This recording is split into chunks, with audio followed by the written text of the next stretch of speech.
Kia ora koutou katoa, ko Mark Fitzpatrick taku ingoa, ko taku mahi ki Aotearoa Circle, ko te Director Partnerships. Tēnā tātou katoa, no mai haere mai ki tēnei hui. Hello everyone, a very warm welcome. My name is Mark Fitzpatrick and I'm the Partnerships Director here at the Aotearoa Circle. We have a number of people still filing in, so we'll just allow them to make their way in. Thank you very much for joining us here at today's webinar. We're proud today to launch a landmark report developed in partnership with KPMG and leaders from across Aotearoa's seafood sector, the Seafood Sector Integrated Scenarios. This world-first report brings together climate, nature and te ao Māori into an integrated set of scenarios for the sector, an approach we believe is essential for building resilience and long-term value, not only in the seafood sector but other economically critical industries as well. We're really glad to have you with us. Please feel free to submit your questions via the Q&A at any time. We'll aim to address them during the panel discussion toward the end of the session. To begin, I'd like to acknowledge our partners. Without your support, the Aotearoa Circle and what we do simply wouldn't be possible. So thank you very much for your continued support. And also to our guardians who bring their extensive leadership and experience to their table to collectively guide the Circle. Special thanks to Circle Guardians David Carter, Larissa Cooney and Roku Kunch, who have all joined the call today. Thank you again for all of your support. And last but not least, I'd really like to thank all the working group participants and technical experts that dedicated their time, effort and insights into shaping this report. As many of you will know, climate scenarios are plausible narratives that help explore how future conditions might unfold. They're a critical tool for climate reporting entities to assess potential risks and opportunities. Well-constructed scenarios give businesses the tools to plan for a range of possible futures. They build preparedness and inspire action to reduce risk and build resilience. For this reason, the Aotearoa Circle has been at the forefront of climate scenario development across sectors including agri-food, tourism, energy and transport. What you may not know is our very first set of scenarios for the marine sector helped pave the way for the scenario standards now stipulated by the XRB. That work highlighted the significant climate-related risks facing New Zealand's fisheries and aquaculture sectors. But nature underpins our economy and our way of life. Water, soil, air and biodiversity are foundational to the industries and communities that sustain us. While many of the most disruptive forces facing any sector are climate-driven, they manifest as changes in the natural environment. It's increasingly clear that understanding climate risk also means understanding our dependencies on nature. In fact, as a globe, we're facing climate-driven nature change, and as such, factoring nature into a climate assessment provides a more complete and accurate view of climate risk. Bringing indigenous knowledge into that mix also can only benefit the recipients of the work. And that's what the Circle set out to achieve when we partnered with KPMG to develop this new set of integrated scenarios, combining climate, nature, and te ao Māori. This integrated approach reflects the integrated reality of risks and opportunities. The first of its kind globally, this work expanded what has traditionally been a climate-only approach to provide a holistic overview of the risks and opportunities facing the seafood sector. Including nature in this process deepens the understanding as to how climate change may play out. Embedding te ao Māori provides an even more holistic approach for those seeking to enrich collaboration, acknowledge cultural relevance, and build genuine partnerships. Businesses that view nature as a strategic asset strengthen their foresight. And as Circle Guardian Izzy Fenwick recently said, foresight isn't fear-mongering, it's governance. And the directors who act on it will be remembered for steering their organisations through the age of ecological risk. Many already know this, but we've been lacking the tools to do what is required. This work is the start of the journey into a new future. It builds on our original 2020 scenarios, reflecting updated regulation and deepening sector insight. We're proud to share it with you today. We've got a fantastic lineup of speakers for you today to talk more about the relevance of our just released report. Alec Tang, partner in the Sustainable Value team at KPMG, Dr. Eva Shevitska, independent consultant and former KPMG manager, and Kapil Smith, head of impact at KPMG. After that, we'll move into a panel discussion with leaders in the climate disclosure space. Dr. Amelia Sharman, Director of Climate Reporting at XRB, Katie Glennie, Sustainable Manager at Ngāi Tahu Holdings, and Carla Harris, Head of Risk and Strategic Planning at Silverfern Farms. So now I would like to welcome the team who led this specific work, Alec, Eva and Kapua. Thank you for joining us today, and over to you to kick things off. Awesome. Kia ora Mark, kia ora koutou, tēnei timihi kia koutou katoa, ko Alec Tang toka ingoa. Super excited to be here. Those of you who've watched my feed over the last few months, I've been amping for today and to share with you the work that we've been done. And the reason I'm so excited is like for many of you, and it's so cool to see so many familiar names on this call. So for many of you who are seasoned sustainability professionals, integration is not a new thing. We've been talking about it. We've been manifesting it through things like integrated reporting, integrated capitals, integrated thinking for so long now. And it's so cool to see this happen because, for good reason, we've over the recent past focused on climate change to try and drive this necessary action on decarbonisation. But as we've gotten deeper into this and our focus is increasingly shifting to adaptation and resilience building, as Mark's highlighted, it's clear that we won't resolve our climate challenge by ignoring its systemic foundations. And as Eva and Kapua will share shortly, without thinking about our dependence on nature, how climate impacts materialize in the natural world, and how nature and more holistic our Māori thinking are necessary to find enduring solutions that tackle root causes, not just symptoms. And so that's what we're going to talk about today. And before I hand over to Eva and Kapua to work through the mahi that's been done, I just want to take a few more minutes to reiterate the importance on integration on three levels. Firstly, at a topic level, which you'll hear more about from Eva and Kapua, we know that the issues we're trying to address rarely exist in isolation, that climate change impacts nature, nature impacts people, people drive climate change, and the countless other cycles, loops, known and unknown consequences that we can't hope to resolve without looking at the integration of these topic domains. The second domain is a sector level, which again, we'll chat about in that panel kōrero Mark shared. Sectors similarly don't exist in isolation, and we have multiple dependencies that are both visible, our suppliers, our customers, and invisible, natural resources, functioning infrastructure, reputation, trust. Those relationships and dependencies are increasingly being challenged by physical climate impact, shifting geopolitics, and changing societal expectations. Those links are so strong. Interestingly, I'm up here in the Northern Hemisphere, and we're going through another heat wave. And one of the news items from earlier on the week was that French nuclear power plants were being shut down due to, quote, a massive and unpredictable presence of jellyfish in the water impacting on cooling. What's interesting is these Asian moon jellyfish have a history of causing disruption at nuclear power plants in China, Japan, and India. So we need to learn from each other. We need to learn about these dependencies.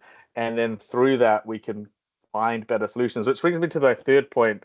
My third and last point, which is at a solutions level. And for me, one of the most interesting outcomes of this integrated Scnearios mahi was how taking this approach proved or provided much more opportunity for identifying solutions and ways forward, as it requires us to look beyond our usual spheres of influence and mental models and explore new collaborations and interventions. And so as we work through today, and hopefully as you look at the sector Scnearios report, remembering that integration comes at three levels, at that topic level, at that sector level, but also at the solutions level, will hopefully help us find a way forward. So that's it from me. Before I kind of pass over to Eva and Kapua, you would have seen just then in terms of the people that were involved, the organizations that were involved, and I just want to reiterate our thanks to everyone who embarked on this journey with us, because we started off not really knowing how we were going to do this or where we were going to get to go. And so all these names that you'll see ahead of us, really thank you all for joining the journey with us. Eva, over to you. Thanks so much, Alec. Kia ora, ko Eva toko ingoa. It is my pleasure to present to you today on the nature aspect of the integrated Scnearios. You probably all heard that climate and nature are two sides of the same coin, but today I would like to offer you a slightly different way of thinking about this. Imagine nature as a wallet, and climate is just one of the coins inside it. Climate is actually a subset of nature and one of many vital functions and services that nature provides to all of us. And here's the thing. climate and nature don't really work in isolation, and that's despite what our corporate risk frameworks and reporting standards might suggest. When climate changes, it shows up through nature.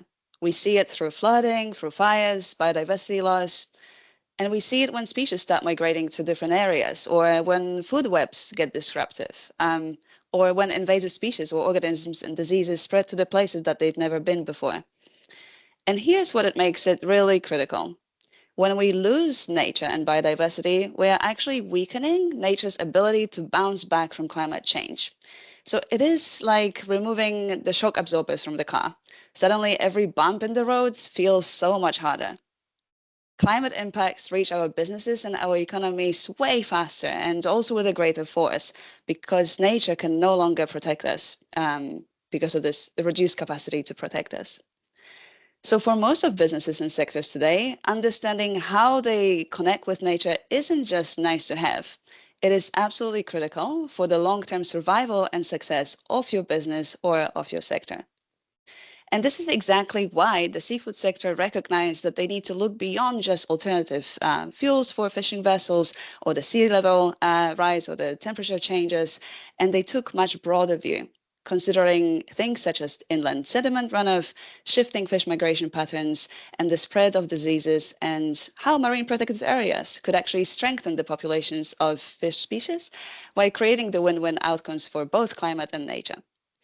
So integrating climate and nature became the only meaningful path forward. And that's how we were able to develop the scenarios that actually work as strategic decision-making tool, giving the sector participants the real insights into how they need to modify the future way of making informed decisions about the future existence of the sector. However, our work would not be complete without the incorporation of the Te Ao Māori perspectives into our process and the way how we went about doing the scenarios. And I would like to pass over to Kapua, who's going to give you a little bit more insight into how the Māori worldviews were woven into the seafood sector scenarios. Thank you, Eva. Ara tēnā rā tātou katoa. He uri tēnei no Ngāti Porou, Ngāti Awa me Ngāti Apa, e mihi ana, ko Kapua Smith ahau. And just to build on the conversation, I mean, everyone in this room knows that climate change is not just an environmental issue. It is an economic issue. It is a social issue as well. And actually bringing an integrated view and including Māori worldviews and approaches into this enhances how we think about the impacts of climate change. And if we go back to the intent of Scnearios, which is about building better, more resilient planning tools for the future, it really was a no-brainer. But there's one other thing I wanted to talk to in relation, well, actually two things, in relation to Te Ao Māori. The first is we've all heard that indigenous knowledge is a hotbed of innovation. So the opportunity to unlock solutions was a really important part of how we weaved in Te Ao Māori into this approach. The second is you can see there is a real contentious moment in history that we're currently in where potentially there's quite divergent futures, depending on how we incorporate Te Tiriti o Waitangi and respond to Māori rights and interest in Māori issues. So that really sits at the crux of what we were trying to understand. How do these issues all interplay with one another and how are they related? And I guess the other core thing we need to say about incorporating Te Ao Māori is that the Māori worldview, our language, our knowledge, our ways of being are intrinsically tied into nature. You do not have a pepeha to introduce yourself without nature. And therefore, the way the climate evolves and the impact that it has on nature has an equal impact on people and on culture. And that's what we were trying to surface through doing this mahi. And obviously, this is a very new process to try and bring the three together. So it is a learning as we go experience. Brilliant. So now we would like to take you through a quick Integrated Scenarios 101 so you can better understand the structure of the report as well as how key decisions were made together with the key characteristics that helped us to shape our report. So together with the sector participants, we prepared the three scenario narratives. Tamur, which is high temperature responsive, Patiki, low temperature divergent, and the last one, Inanga, the low temperature delayed transition. Our funnel diagram on the right-hand side shows you the decision points that shape the development of the scenarios. Our focal question was, how could changes in climate, nature, and Te Ao Māori considerations affect Aotearoa's New Zealand seafood sector? What should we do and when? Then our geographical scope was limited to the New Zealand's exclusive economic zone. We consider 3 main time horizons, which are short, medium, and long term, and you can see the timeframes on the screen, as well as the extension time horizon. And in the extension time horizon, we looked at how specifically nature and Te Ao Māori drivers could unfold in the future. Looking at this time horizon also enabled us to think beyond the usual business decision-making timeframes and allowed us to consider intergenerational aspect. For our system model, we focused on marine aquaculture, inshore and deepwater fisheries. In terms of the scenario architecture, this was informed by the RCPs and SSP data, as well as the TAMs, which were the Te Ao Māori pathways, which were developed specifically for the purpose of this project. Finally, we used a combination of qualitative and quantitative parameters, including things such as the global warming, ecological integrity, changes to the ecosystem service provision, as well as 3 important Māori aspects, which are the Mātauranga Māori, Te Tiriti o Waitangi, and Tino Rangatiratanga. And I'll pass over to Kapua to explain us a little bit more how we went about those 3 Māori aspects. Yeah, and I might get us to go to the next slide and talk to it in this part. But basically, to the point I made earlier, this was a learning process and it is very new. How do you synthesize the entire Māori world into a scenario process? And we really had to choose some key drivers or anchors where we could explore potential divergent futures. And Mātauranga Māori, to that point around indigenous knowledge bringing innovation, Te Tiriti o Waitangi, and we can all understand why that might be a topical and divergent issue, and Tino Rangatiratanga became the 3 anchors that we brought together. And when I say we, this has been a collaborative process the whole way through. So I just want to acknowledge there has been a whole group of people that have contributed to, debated and discussed all of the issues that we have brought to this process.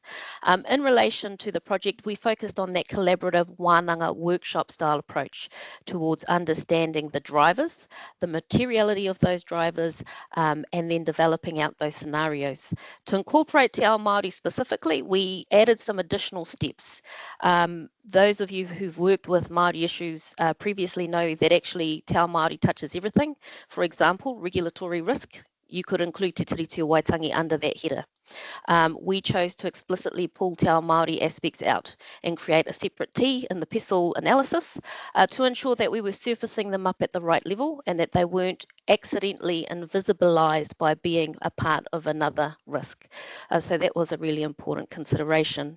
The other was pulling together a small group who were part of the big group, but at times we had to pull ourselves out and actually have a wānanga around how we approach these issues, what the Māori consequences are, because I just want to make the point that Māori are also in a process of revitalising our own ways of doing and our own knowledge systems at the same time as trying to build on to others.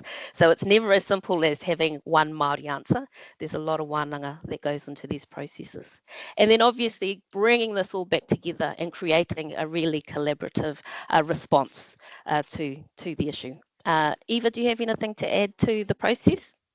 No, I think you've captured that very well. Just one maybe other thing that we should just call out is that this PESTEL framework, which is the structured way of how we went about identifying some of those driving forces that affected the sector that were located externally from the actual sector and where it is, we under the environmental element, we focus specifically on making sure that we are calling out anything that relates to nature and biodiversity. So that was just like another way of making sure that these 2 lenses are integrated throughout in every possible step that we could come across.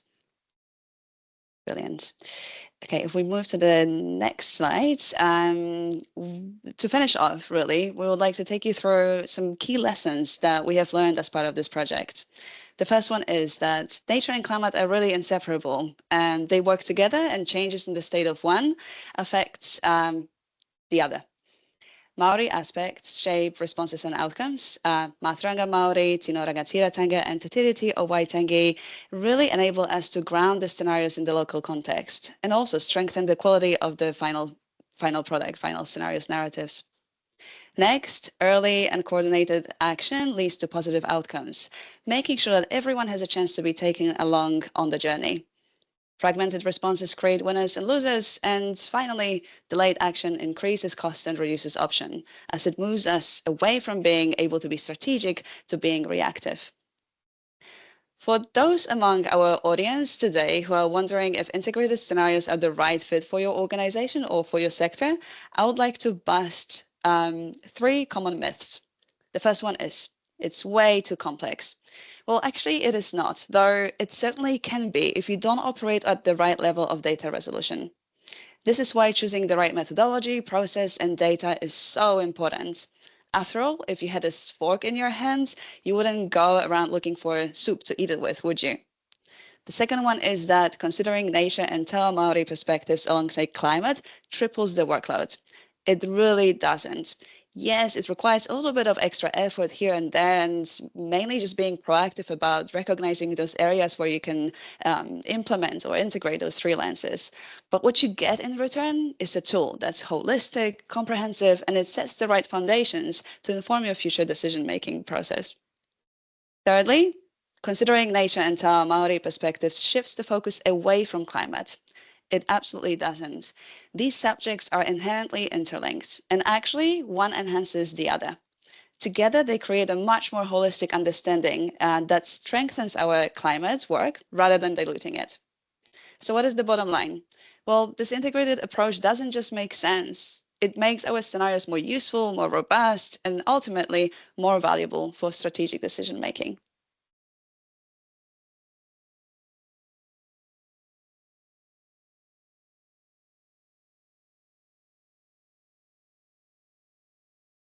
Thank you very much, team. So thanks, Alec, Eva, and Kapua for the run through of their work. That was really fantastic.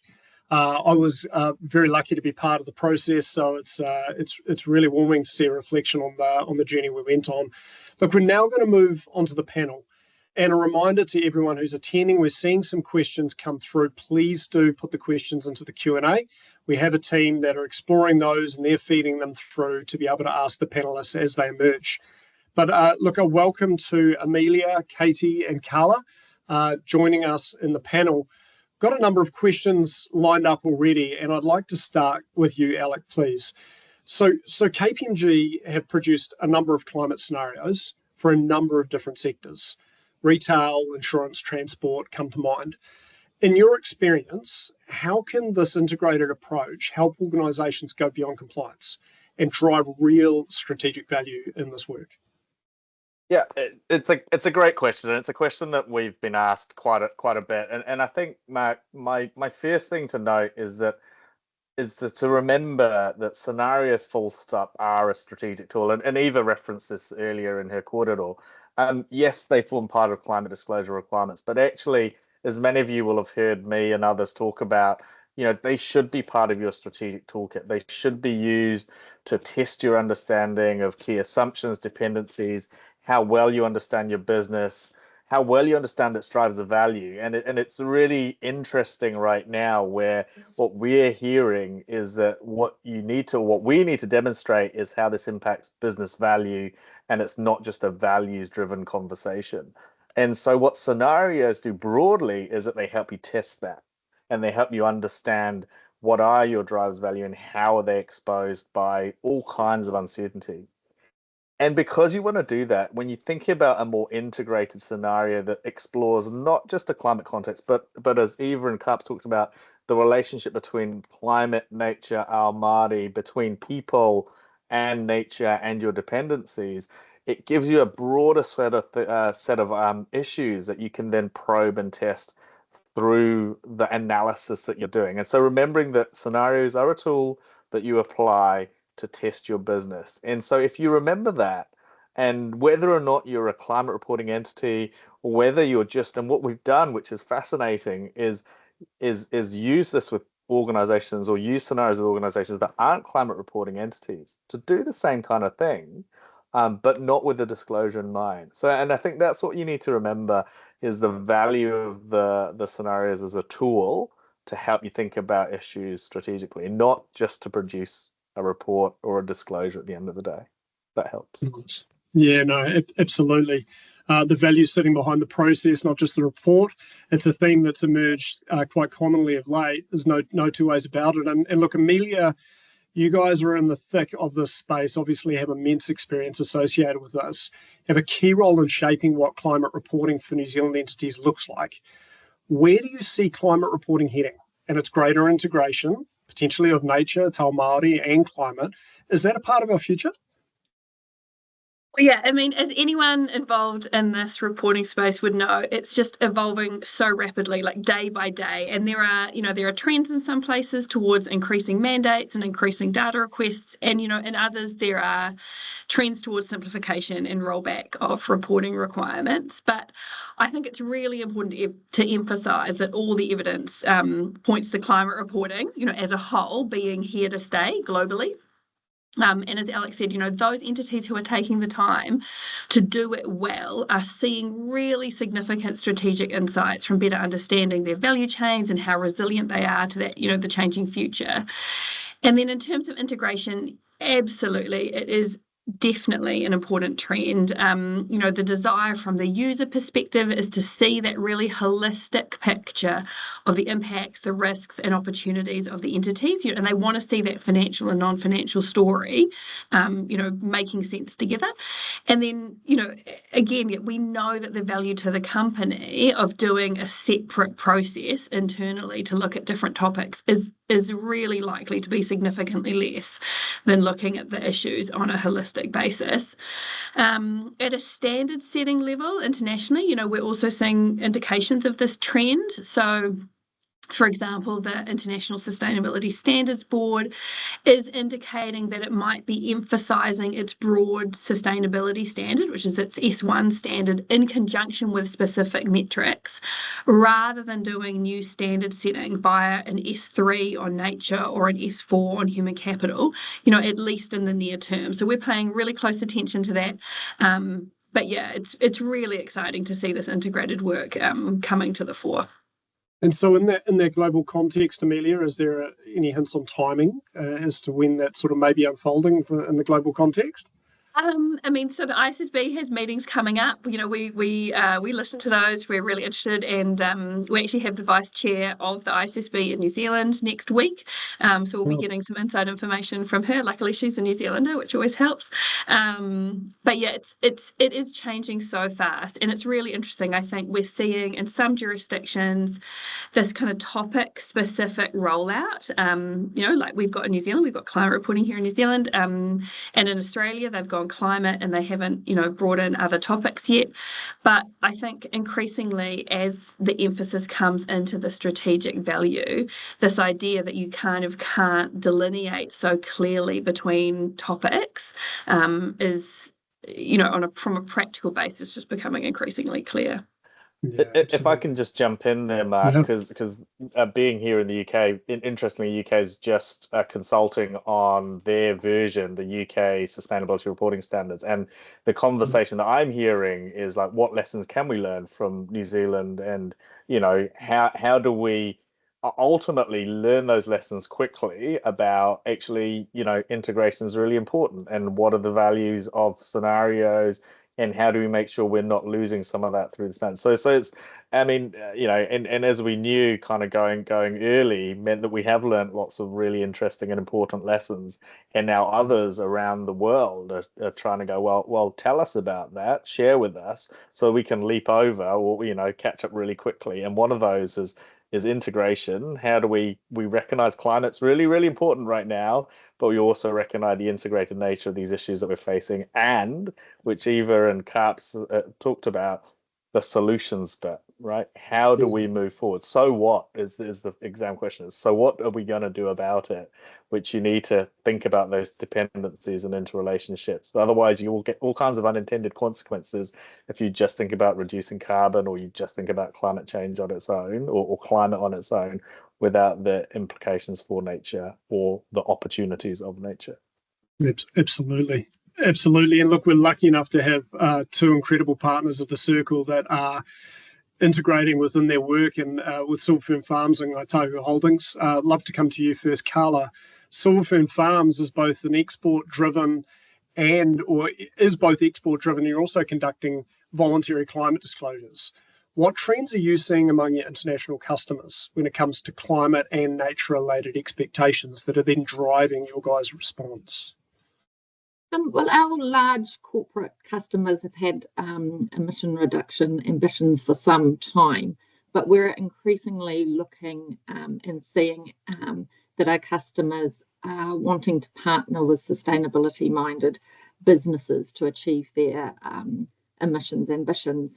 However, we're also seeing a global shift, which may be reflective of the fact that there's heightened concerns about supply chain disruption and food security. We're starting to see this global shift that understanding the full supply chain with regards to both emissions and resiliency is key. And within that story about resiliency, nature is an inherent and key component. So we're increasingly seeing that our customers are looking to understand the impact and baseline of nature as a first step on their journey. It's clear that it's not as advanced as the climate journey, but it is increasing. And our customers are also very clear in the appreciation of a healthy environment on our business as a land-based business, and they're increasingly wanting to bring that and discuss that within conversations between us and our customers.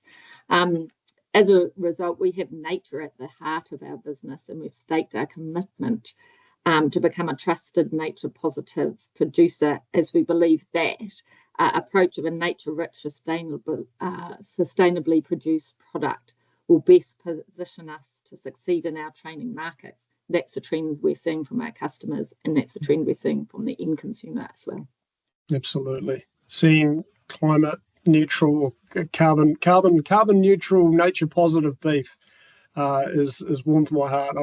It's a fantastic product. And Katie, I'd love to come to you. I was really lucky to be at the recent ASB Summit and see you talk about some of the work that's going on at Ngāi Tahu Holdings. So, look, integration of natural and human elements is a core part of the Te Ao Māori worldview. As the sustainability lead for Ngāi Tahu Holdings, how have you seen integration unfold across the various entities in the broad portfolio that Ngāi Tahu Holdings has? Well, firstly, tēnā koutou katoa, ka rere nā mihi ki Aotearoa Circle, rawa ko KPMG mō te reo tēnā koutou. Ko waio, he tangata tiriti ahau, ke te noho au I Ōtautahi, he tumutau tēnei ahau I te renaka o Ngāi Tahu, ko Katie Glennie toko ingoa nō reira tēnā koutou katoa. So just to start off, I don't speak on behalf of the tribe. I'm just sharing my own personal view that I've gained through my mahi here, being very privileged to work for Ngāi Tahu Holdings now for 3 years as Sustainability Manager. As Kapua said in her kōrero, Te Ao Māori, it's a holistic approach. All things are connected. The health of the whenua, the moana, papatuānuku, we're all intimately connected to the health of each other. And tikanga is the process of keeping things in balance, understanding that when one thing goes out of balance, something else will also be out of balance. So this concept of kia uta ki tai, that's traditional idea from the mountains through those great inland lakes, down the rivers, out to the sea. That is a thread that binds all parts of the landscape together. So, and it does end up in the moana. So what happens on the whenua happens within the moana as well. Seafood is really important to Ngāi Tahu commercially, but also culturally. So Ngāi Tahu communities and whānau have been fishing for generations around the moana, around Te Waipōnamu. So how we manage our seafood sector is much more in depth than just what quota have we been allocated and have we managed to buy low and sell high. Often we don't, we choose not to fish tio or oysters for a whole season because we believe the stock is not in a good health, which is what's happened last season. We're very careful about using that indigenous knowledge around the health of the fish stocks, where the fish stocks are moving, what size, what condition they're in, to make sure that we're not overfishing, but also to make sure that we're protecting a resource truly intergenerationally. I think it's very easy to use those words, intergenerational approach, but when you work for a tribe whose aspiration is founded in the idea of 100 years away from now, you really do think differently about how you do business. You make different decisions when you think about those sorts of timeframes and horizons. But I'm not going to lie, it's a challenge. We're working in the same economic environment that everyone else is in. The need to generate putia to ensure those tribal aspirations can be obtained for Ngāi Tahu is still there. We don't have a magic wand that says when you're in the primary sector, there's a way to make no emissions, there's a way to make no impact on the whenua, on the water, on the moana. But we work really hard to find the very best solutions that we can.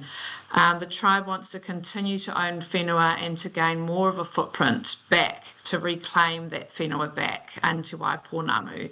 And that often means that we will be involved in primary sector operations, which often have environmental impacts.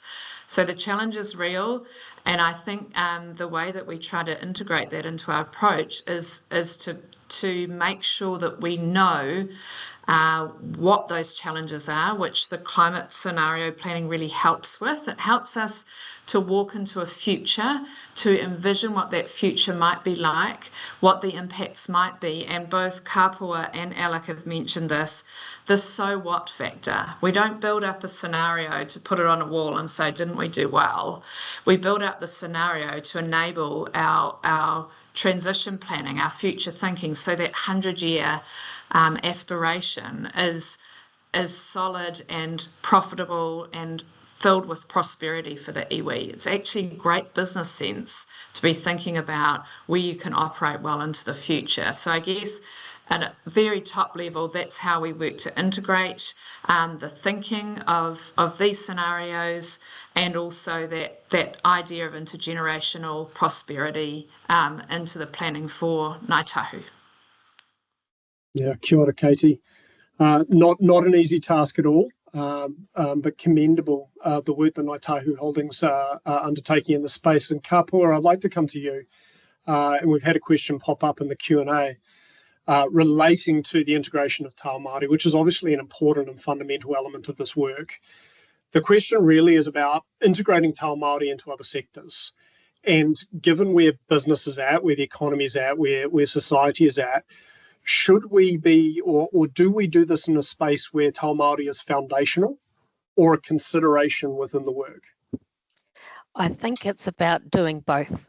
So I mentioned right at the start of this process, this is very new for us and this was a learning opportunity. But the other thing which I'm challenged by myself, and I know many of our whānau Māori are at this time, is we're in a period of time where we are in both recovering and trying to maintain our tino rangatiratanga in one space, in which case, yes, our Te Ao Māori view should be foundational to everything that we do. But we are also part of a society, we're part of a system where we're required to integrate, to work with others, to influence across spaces that are not Māori. And therefore, we need to create tools to operate in that space and bring our thinking there as well. So I see it as being about both. This is the very first cab of the rank, so this was our opportunity to try something. There's always opportunities to grow, and of course I love something that's grounded in Te Ao Māori, but even when we thought about that right at the start of this process, you know, the first question is, well, what is the Māori way of approaching climate change in business? That's a big question. How do we bring that in? Because what happens when you go down that track as well is you become very localized. You know, for Māori, our thinking is very locally grounded within your iwi, within your hapu, within your whenua, within your wai. So how do we bring a process like that together? I would love to see that happen, and I think that's phase 2. That's another thing we need to build on together. It's the first step on the journey. I like it. Question, this is another question here. Alec, I'd like to come to you on this, talking about foundational elements. So how do we ensure adaptation and resilience strategies don't just tackle what is at the surface in terms of visible impacts, but tackle the root causes of climate and environmental challenges. It's it's a golden question if we can nut that out. Before I do though, I just wanted to touch a little bit on Kapua's response as well, and I think for me, one of the critical parts of this and what we set out to do, and as you said, you know, we've done a number of sector scenarios, but we intentionally stepped into this with a Te Ao Māori. We want to do, and so being intentional about that and not just kind of thinking, oh, it's something and maybe we'll do this, but actually stepping into it with the guy. Actually, it's really important, and particularly in the seafood sector, right? When we and I think in the intro you talked about the first marine scenarios, and before we embarked on this process, I went back and chatted to the team and some of the participants who were part of those first scenarios and said, well, how could we have done it differently? And the two things that stood out was nature and our Māori were the two critical parts that we actually spent, or that the team spent a lot of time talking around, but because we'd focused on climate, it perhaps didn't get as much surface, it wasn't surface enough. So the intention, right? Starting out with the intention to go there is really important. To your question about how do we make sure that we're not superficial, and this goes back to the integratedness and Katie's point about why do we craft these scenarios? It's not just to have this lovely thing at the top. It's to go, well, what are the root causes? You know, what is underpinning this? And when you think about, you know, climate, seafood, nature, you know, it all manifests in those impacts on our marine environment. And we go, well, that you know, causing all of these challenges. And as we've talked about, Katie and others, you know, it impacts on our crustaceans, on the shells, and then it has all kinds of business impacts as a result of that. So I think this the critical thing about resilience and the kind of adaptation is there's a great people have heard me rabbit on about this great diagram that you see in the transition planning guidance for directors, which is the Jenga tower, the Jenga tower of assumptions, where it's kind of got high level assumptions, which generally what we focus on, business level assumptions, are our consumers, our customers going to buy this? And we forget about these foundational assumptions around, do we have a stable economy? Do we have legitimate rules of trade, which are really being challenged right now? And so it's kind of probing those steps further to go like, what are those assumptions and how true are they? And then to the question at hand, are we tackling them? Are we resilient enough to cope with some fundamental assumptions that we've had and test those assumptions that we think? And this is where I often talk about like mental models and mindsets that we've built up over time in a world that no longer exists, and really going and using scenarios to test that and go, well, this challenges my assumption. And if they don't, and this, I think, you know, Amelia, if your scenarios don't challenge you, that, you know, you really need to have a look at those scenarios again and go, actually, have we gone far enough? You know, you just have to think yourself about 5 years ago, and the things that we thought were true 5 years ago, so not true anymore, right? And we've got to project out 5, 10, 15, 20, 30 years plus, and go, what's plausible in that world, right? Yeah. Sorry, I hope that. No, it's good. No, it's good, Alec. It's fantastic, and it was a good segue to Amelia, because I have a question for you around the balance, and a lot of organisations are grappling with this at the moment. There's the need to meet regulatory climate scenario requirements, but with the desire to integrate broader topics like nature and Te Ao Māori.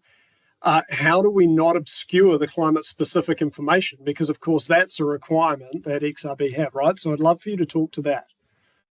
Yeah, I mean, there's absolutely no prohibition on doing integrated work. I mean, we absolutely recognise that people were doing integrated reporting. They're doing, you know, GRI reporting, lots of sustainability-wide reporting. But it is a really good reminder that here in New Zealand, if you are a climate reporting entity, you need to disclose information in accordance with the requirements in Aotearoa New Zealand climate standards.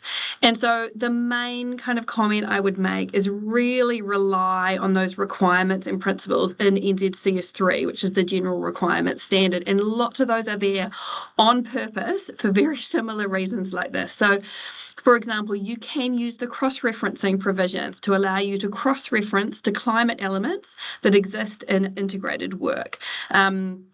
And, for example, you need to ensure that material climate-related information isn't obscured. But really, you can also consider that actually some nature-related information may be highly material when thinking about climate to your primary users. And, we're just seeing this in this scenario work as well. I mean, we are already seeing nature-related information be disclosed in climate statements as material information, and I would really expect that trend to continue. So I would absolutely say nature-related information, other information, when it is clearly connected back to the climate disclosure requirements, can be highly material. But yeah, you use that NZCS3. It's there for a purpose to help you do things like this. Yeah, excellent. Thank you, Amelia. And we're having some great questions come through, so keep them firing. We've still got about 10 minutes left, which is great. Carla, I'd like to come to you with one of them around, and it's really, I would frame it as converting risks into opportunities. And that we have an economically challenging environment at the moment. How can exporters maximize the insights from this sort of work with such a heavy focus on the numbers at the moment? How can they look to convert these risks into opportunities? How should they be framing and exploring that? That's a great question. I think for us as an organisation, we've always seen that the return on investment around climate and more generally nature is very clear. If you look at it from a productivity point of view, biodiversity improves things such as health of the soil. More efficient use of natural resources can reduce the cost of external inputs. So from the cost perspective, there's a natural commercial driver. But from the market perspective, we also see nature and biodiversity as a differentiator for us and more broadly New Zealand producers. It allows us to respond to what we know are consumer demand for that nature positive protein sources. We've done research around the longer term cultural revolutions that really provide insights and confirmation that that is what our consumers want. And it also allows us to command space and attention in the higher value market. So those commercials are clear for us that doing this work can convert to improved returns. Yeah, it's fantastic. But also much broader as a business, we recognise that we have to balance the financial, consumer and environmental elements to ensure that we can thrive as a business. If we don't value the nature capital upon which our business is so heavily dependent on, we actually don't have a business. So for us, that commercial driver and that environmental drivers are so intertwined that overlap. There is, in some ways, no distinction. So that's why this work is so important. It's really testing that resiliency of our strategy and ensuring we are getting the commercial returns off the back of it. Yeah, that's excellent, Carla. It talks to the analogy earlier about. Oh, yeah, sure. Go ahead. No. Can I just build on Carla's point? So one of the really interesting things about these scenarios is, as those of you online who have done these scenarios and whichever guys you have the three, and any transition from our current state, it's really tough, right? Tough to see, and often the reliance is some catastrophic or some light bulb moment that goes, oh my God, it was so bad that we had to change. And that's how we see a transition from our current state to something that's hopefully a little bit better.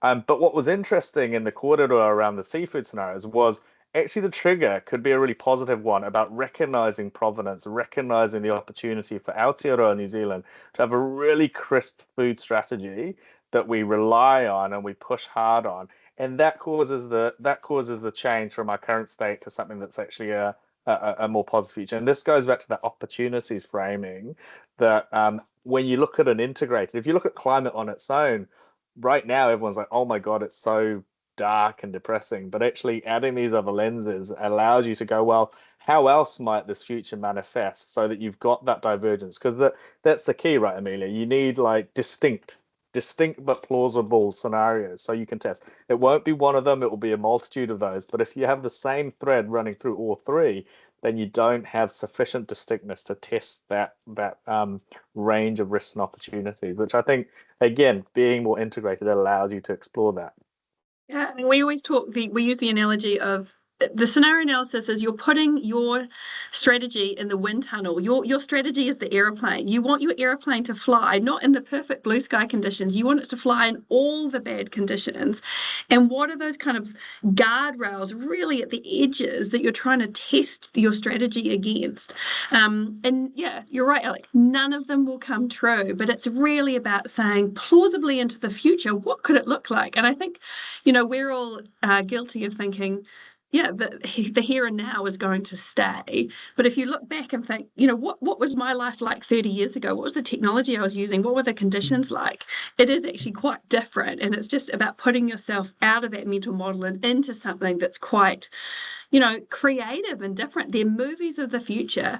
And in a movie of the future, you're not going to have one single plot line. You're going to have lots of different plot lines. And yet, to Katie's point, it's about the so what. What are you going to do about it? That's the most interesting thing. What are the no regrets decisions that you can see across all of those scenarios that then helps you move forward with your transition planning?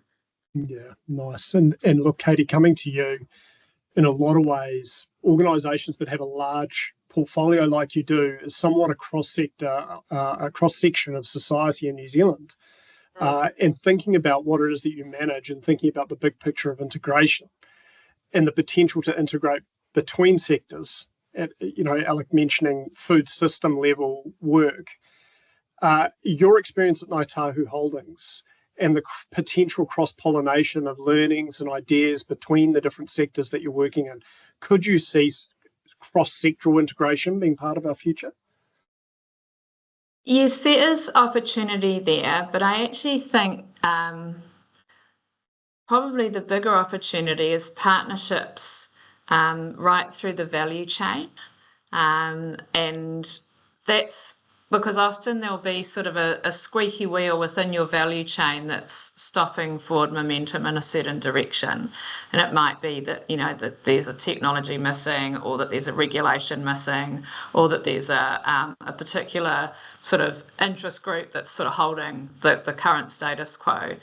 And I think the momentum can come when you start to do that cross-pollination and connectivity within those value chains, when you're all kind of facing a similar challenge, but you're kind of all in your little boxes trying to do it on your own.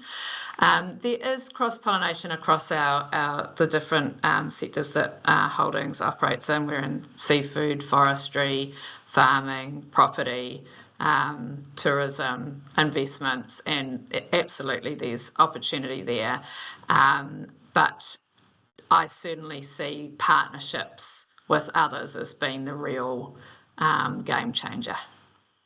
Yeah. I just add to that, Mark. Yeah, absolutely. As I mentioned earlier, that is what we're seeing with our customers as well, that they can't achieve their goals in isolation. They're needing to look across the value chain to understand and achieve their ambitions. And so the conversations we're having with our customers are very much on how do we collectively understand and respond to these challenges together to get the best outcomes across the value chain. Yeah, thank you, Cal. I mean, incredible insights. And I've got a final question I'd just like to do a round table, and I'll come to you first, Kapua, if I could. If you had a key reflection to share with those that are here today, but also will watch this later on, around the value of integration, what would it be?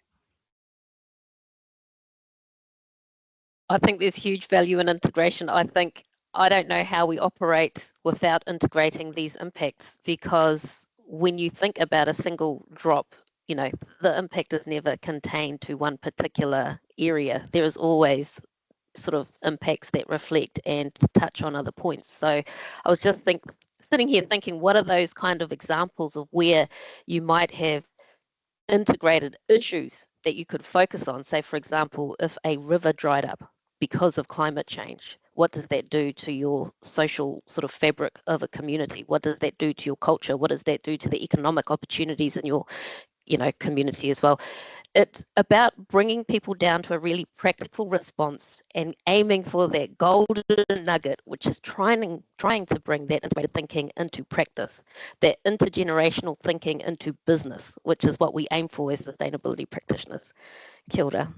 That's excellent, Kapua. Thank you. Alec, I'll come to you. What would be a key reflection for you? I have lots of reflections, and I've shared a lot of them. But I think that the key thing I'd say is just to reiterate that the world is integrated.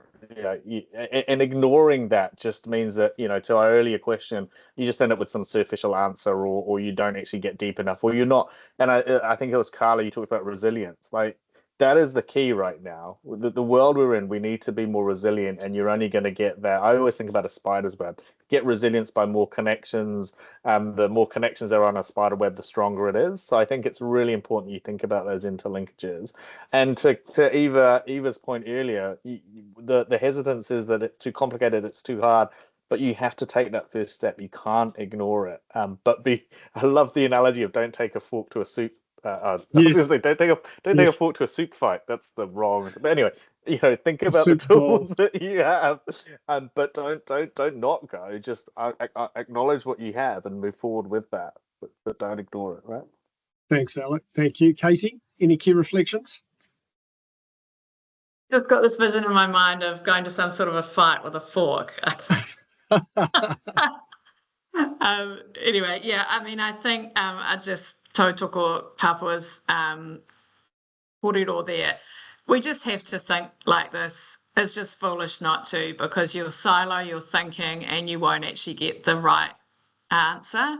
So I can do everything I can to protect my tiny little bit of moana, but if all the sediment's coming down the awa, and like we saw with Cyclone Gabriel and covering the whole seafood area, well, what was the point in me not recognising the interconnectivity there? So I just think it's a vital way to think, and it also is quite a way to engage with others in a kōrero, because you're bringing different views and threads and conversations and that you might not have otherwise had. Got it, Katie. Carla, any reflections on the value of integrating? Really similar to what the others on the panel have said. These are complex issues, but we can't treat them as mutually exclusive. We need to, there's such a strong interplay, and we really need to understand that interplay to really test the resiliency of our strategy and really ensure that the work we're undertaking and what we're trying to achieve is actually what we want to achieve our goals. So it's really worthwhile tackling the complexity. And the other aspect is just that need to collaborate. This is not only is it not isolated from the elements, it's not isolated in the people we should be engaging with. So we need to be reaching out and tackling this collectively. Excellent. Thank you, Carla. And last but not least, Amelia. Yeah, I'd say as a geographer, I'd say think about place. Like, it can seem really overwhelming, but yeah, think about a place. And, I liked Katie's analogy of, think about your awa, what's coming into that, that particular catchment or something, and that helps you contextualize and make it real. And the other thing I'd say is it's opportunities. Thinking in an integrated way makes it easier to identify the opportunities and the what do I do. I think sometimes when you think about one thing, it can feel a bit overwhelming and it's a little bit negative. But yeah, thinking integrated can really help with okay, I can do something about this. That's excellent. Thank you, Amelia. And look, thank you, everyone. That concludes today's panel session. Really appreciate it. Ngā mihi nui kia koutou katoa. A huge thank you to our speakers for sharing your insights and leadership, and to all of the audience that came along to be part of this conversation. If you'd like to read a copy of the report, you can request it through the Aotearoa Circle website. You'll also be able to access a recording of this webinar via our website and LinkedIn this afternoon. And of course, if you're interested in finding out more how to get involved in the Circle and our work, please reach out via the details on screen. Thank you again all for joining us today. Let's keep moving forward together. Ka kite anō.